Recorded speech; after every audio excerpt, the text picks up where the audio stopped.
முன்னாடியே நந்தி பக்கத்துல ஒரு சோப்பு வச்சிருப்பாங்க. சோப்பா சோப்பு தூளா முன்னாடியே எல்லாத்தையும்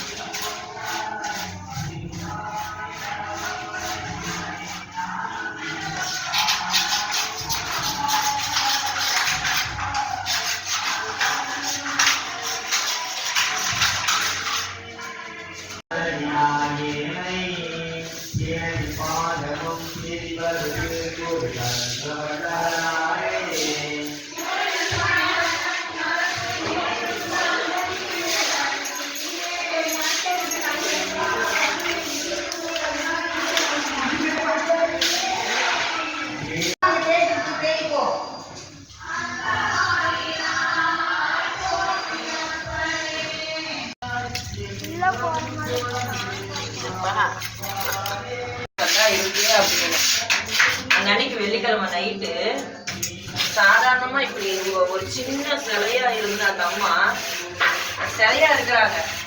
அந்த கனவுலயே அந்த 5 தலை நாகம் இருக்குல்ல, அது இப்படி வந்து இப்படி இருக்கும்போது பயந்துட்டேன்.